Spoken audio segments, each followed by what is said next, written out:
किसी शहर में पति पत्नी रहते थे। हंसता खेलता परिवार था उनका। उस पति पत्नी के जोड़े को 2 बच्चे हुए। दोनों ही बेटे थे। माँ बाप ने इन दोनों ही बच्चों को खूब प्यार से पाला पोसा, उन्हें पढ़ाया लिखाया, बड़ा किया और इस काबिल बनाया कि अच्छी तरह नौकरी कर सके, समाज में अच्छा जीवन व्यतीत करें। अपने बच्चों के लिए दिन रात कड़ी मेहनत करके एक बंगले जैसा 2 मंजिला घर बनवाकर दिया, ताकि दोनों बेटे शादी के बाद भी एक साथ रहें, लेकिन अलग अलग कमरों में रह सकें। आगे चलकर कभी बंटवारे का विचार ना आए और इनमें लड़ाई झगड़े भी ना हो। दोनों बेटों को अच्छी नौकरियां लग गईं। दोनों की ही शादी भी हुई। बड़ा बेटा जो घर के पहले माले पर रहता था, उसको एक बच्चा भी हुआ। पोते का मुंह देखकर दादा दादी बहुत खुश हुए। सब ठीक चल रहा था, लेकिन थोड़े ही दिनों बाद बूढ़े पति की मौत हो गई। जब तक पति जिंदा था, दोनों बेटे और बहू माँ का सम्मान किया करते थे। जैसे ही पति मर गया, दोनों बेटे और बहुएं एक दिन माँ की सेवा करना तो दूर, माँ को हर दिन खाना खिलाने के लिए भी राजी नहीं थे।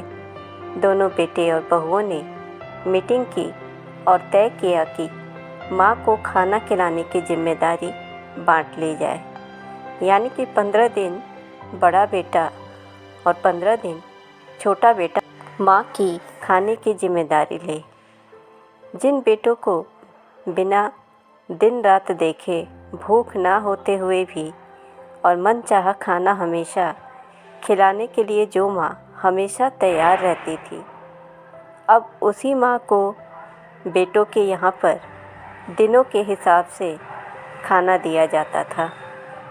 माँ का दिल बड़ा था। माँ को इस बात की खुशी थी कि वह जैसे भी हो अपने बेटों के साथ रह रही हैं। वो इतना ही देखकर और उनके साथ रहकर संतुष्ट हो जाती थी, और इसी खुशी के कारण बेटों के द्वारा दी गई रूखी सूखी भी उसे किसी पकवान से कम नहीं लगती थी। लेकिन दुर्भाग्य की बात तब हो जाती है जब किसी महीने में 31 दिन आ जाते थे और उस एक दिन माँ को भूखा ही रहना पड़ता था। एक बार जब बड़े बेटे के यहाँ 15 दिन तक खाना खाने की बारी चल रही थी, तब बड़ा बेटा और उसकी बीवी और बच्चे सब एक साथ कहीं बाहर किसी फंक्शन में जा रहे थे।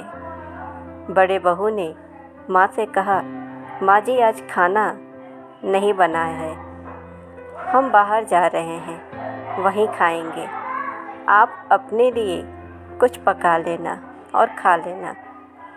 बूढ़ी माँ ने कहा, लेकिन बहू मुझे तो गैस चलाना ही नहीं आता, मैं खाना कैसे पकाऊंगी। तो फिर बहू ने कहा, तो फिर ऐसा कीजिए कि पास वाले मंदिर में भंडारा लगता है, आप वहीं पर जाकर खा लीजिए, तो आपको गैस जलाने की भी ज़रूरत नहीं पड़ेगी। पास में ही खड़ा बेटा और पोता यह सब सुन रहे थे, लेकिन कुछ किसी ने भी नहीं बोला। बूढ़ी माँ को भूखा ही छोड़ बेटा और बहू फंक्शन में निकल गए। माँ को थोड़ा दुख तो हुआ, लेकिन फिर भी अपने आप को यह सोचकर मना लिया कि ठीक ही तो कह रही है बहू। कभी कभी बहू को भी घर के काम से आराम मिलना चाहिए, और भगवान का भंडारा खाने का सौभाग्य तो किस्मत वालों को ही मिलता है। माँ खुशी खुशी मंदिर में जाकर भंडारा खा आई, और कुछ दिन ऐसे ही बीत गए। एक दिन बड़े बेटे को छुट्टी थी। बेटा, बहू और उनका बच्चा अपने घर में साथ में समय बिता रहे थे।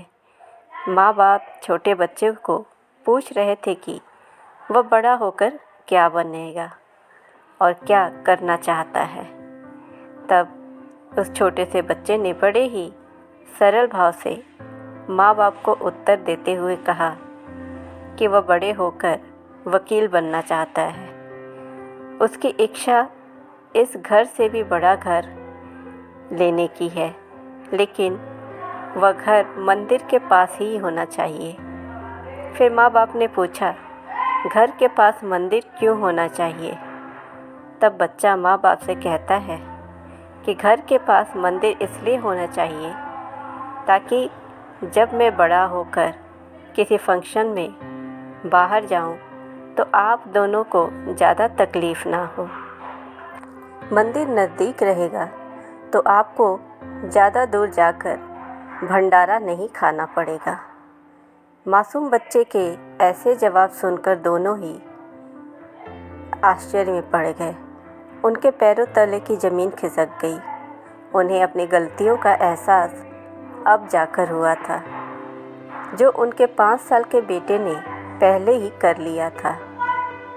इस दुनिया में हर माँ बाप यह सोचकर अपने बच्चों को बड़ा करते हैं कि वह उनके बुढ़ापे की लाठी बनेंगे, ना कि वह लाठी बनकर उनके ही पीठ पर बरसेंगे।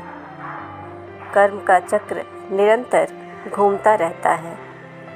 दोस्तों, आज जो तुम दूसरों के साथ कर रहे हो, आगे चलकर तुम्हारे साथ भी वही होगा, यह तो तय है।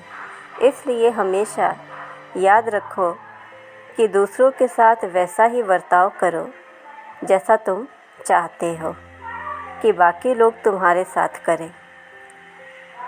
यह माँ की भावुक करने वाली कहानी पढ़कर आप भी भावुक हो गए होंगे, लेकिन इस कहानी को लिखने का उद्देश्य आपको भावुक करना नहीं था, बल्कि लोगों तक यह संदेश पहुंचाना था कि हमारे भारतवर्ष में जिन माँ बाप को भगवान का रूप कहा जाता है, उनके साथ आजकल जैसा व्यवहार हो रहा है वो नहीं होना चाहिए, क्योंकि वो हमेशा ही पूजनीय हैं। और इस कहानी को आप लोगों तक पहुंचाइए, जितना हो सके शेयर कीजिए, और ऐसा करने से आप कुछ लोग भी अपने बूढ़े माँ बाप के साथ अच्छा व्यवहार करने लगेंगे, तो हम अपने आप को सौभाग्यशाली समझेंगे।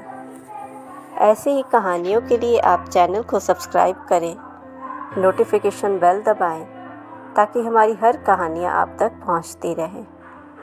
कमेंट में आप ज़रूर बताएं कि आपको यह कहानी कैसी लगी, और इस कहानी को ज़्यादा से ज़्यादा लाइक और शेयर करें। मिलते हैं ऐसे ही इंटरेस्टिंग कहानी के साथ। Thanks for watching.